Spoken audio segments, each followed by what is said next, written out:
CNT140. We're on Chapter 1.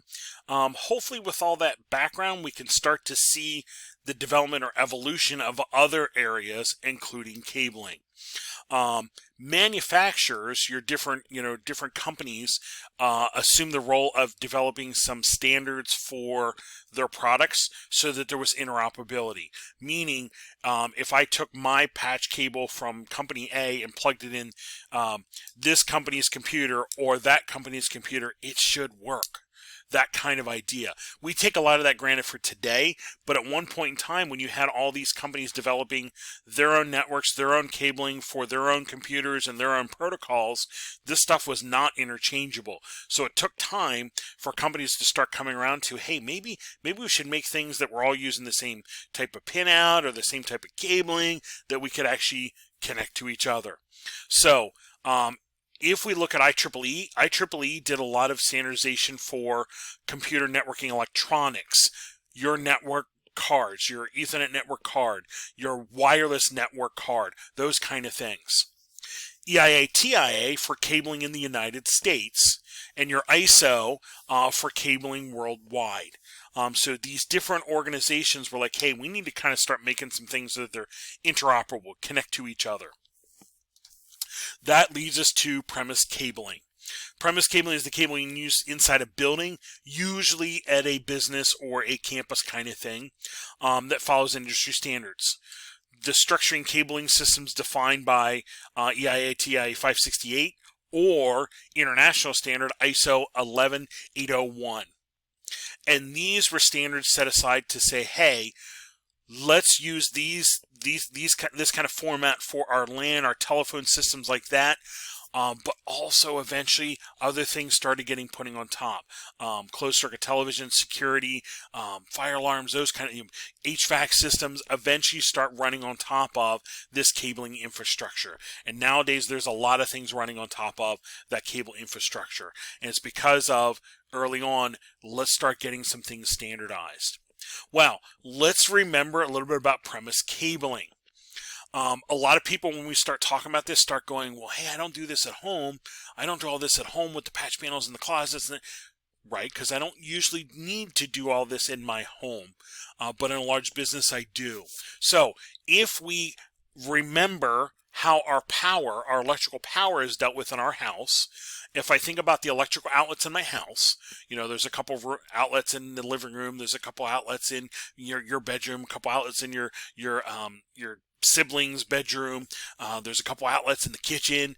Well, all those are strategically placed and routed back to the circuit breaker box.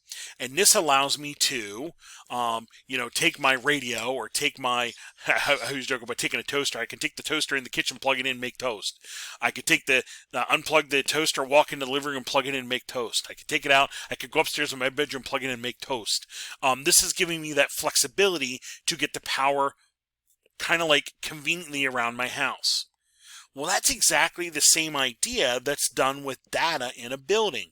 We strategically place data outlets around the building so that users' computers, cubicle computers can hook up to them and have a data connection. And we use a very similar structure. We have cabling that goes back to a closet, into a switch, into a patch panel, then into a switch, and then we have cabling connecting all those together. This is typically your backbone cabling or your fiber optic cabling connecting your switches together, your closets together. That is how you deal with data in, a school building or, one of our campus college buildings, a business building with multiple floors. This is how you deal with data in a commercial environment. And it's the same idea as how we deal with power in our house. We're just going to deal with data using the same type of logic or same type of structure. So this is a Mr. Brown drawing, kind of breaking this out further for you. If I take a look at my computer, I have a patch cable going to an outlet on the wall. From the back of the outlet, we have horizontal cabling. This usually goes up through the wall or up through a channel on the wall, above the ceiling where it's out of sight, and it's typically supported down the hallway in like a cable tray, and then eventually it goes into a data closet, a telecommunication closet or equipment closet, and that cable run gets terminated into the back of a patch panel. And again, this is the piece a lot of people are like, I don't need to do this at home. Well, when you're dealing with a couple hundred cable drops, we need a way to organize them. So they come into the back of a patch panel, and then that gives us a place that we can use a patch cable and plug that patch panel port into maybe this switch, or maybe I plug it into another switch because it's a security camera, or maybe I plug it into another switch because it's an access point, or maybe I plug it into another switch because it's a printer. Okay, this gives me that connection point that I can plug it into where I need to.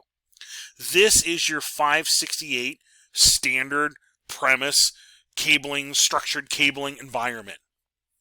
And the neat part about this is, if I go back to this picture, that structure is here, that's repeated here on this floor, and it's repeated here on this floor.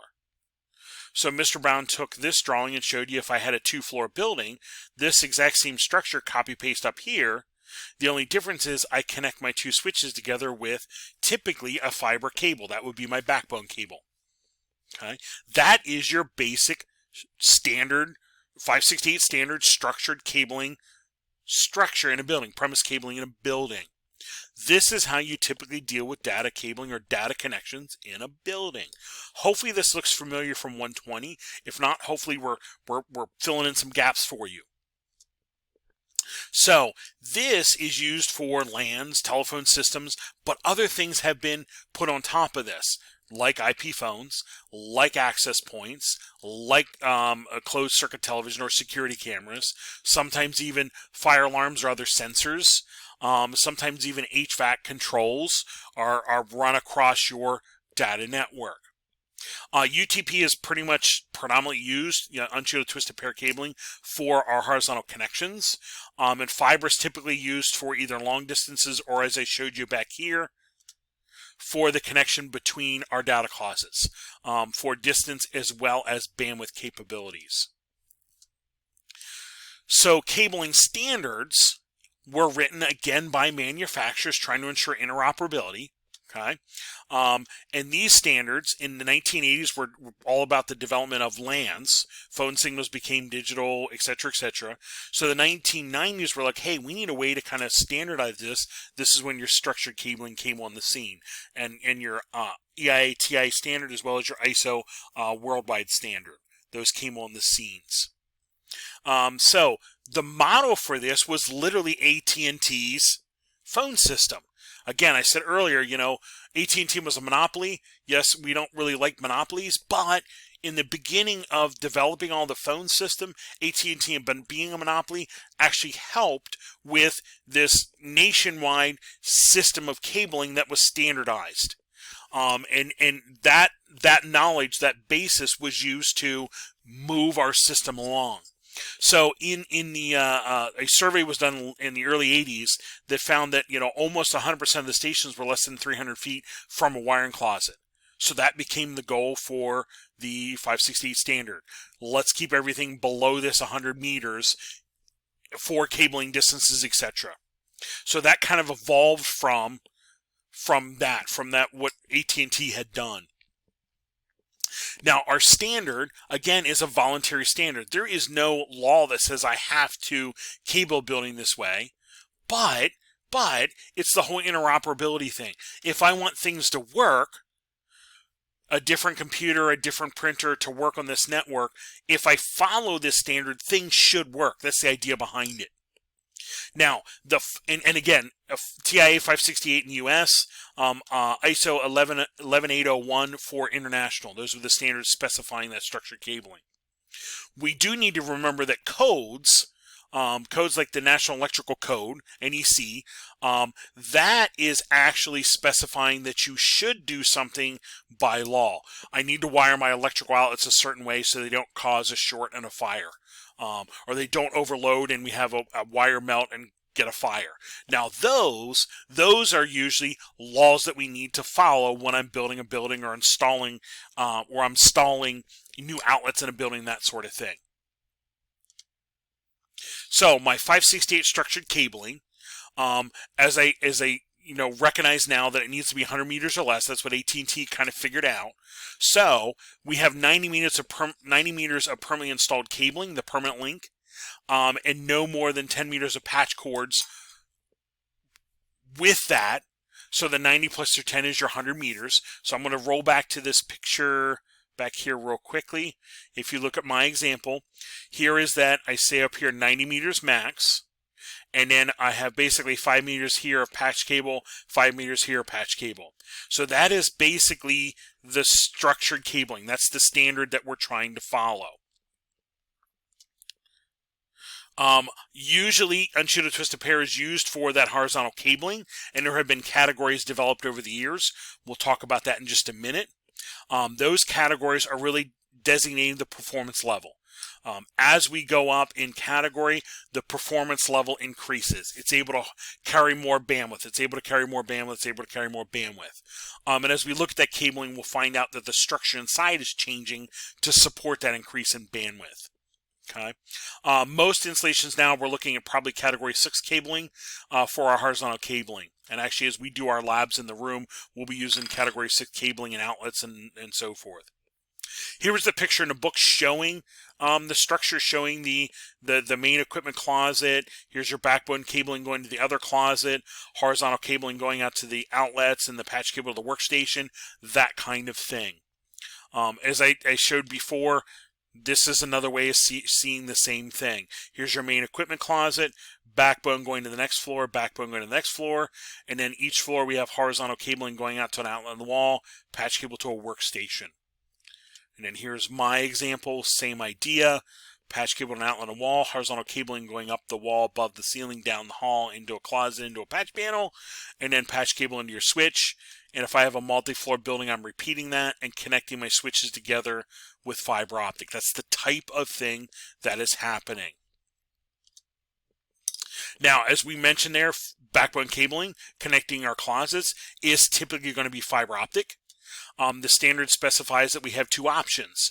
We can use multi-mode or we can use single mode. And there is two types of multi-mode. We'll dig into some of those details later, but there's a 62.5 125 multi-mode fiber, and there's a 50-125.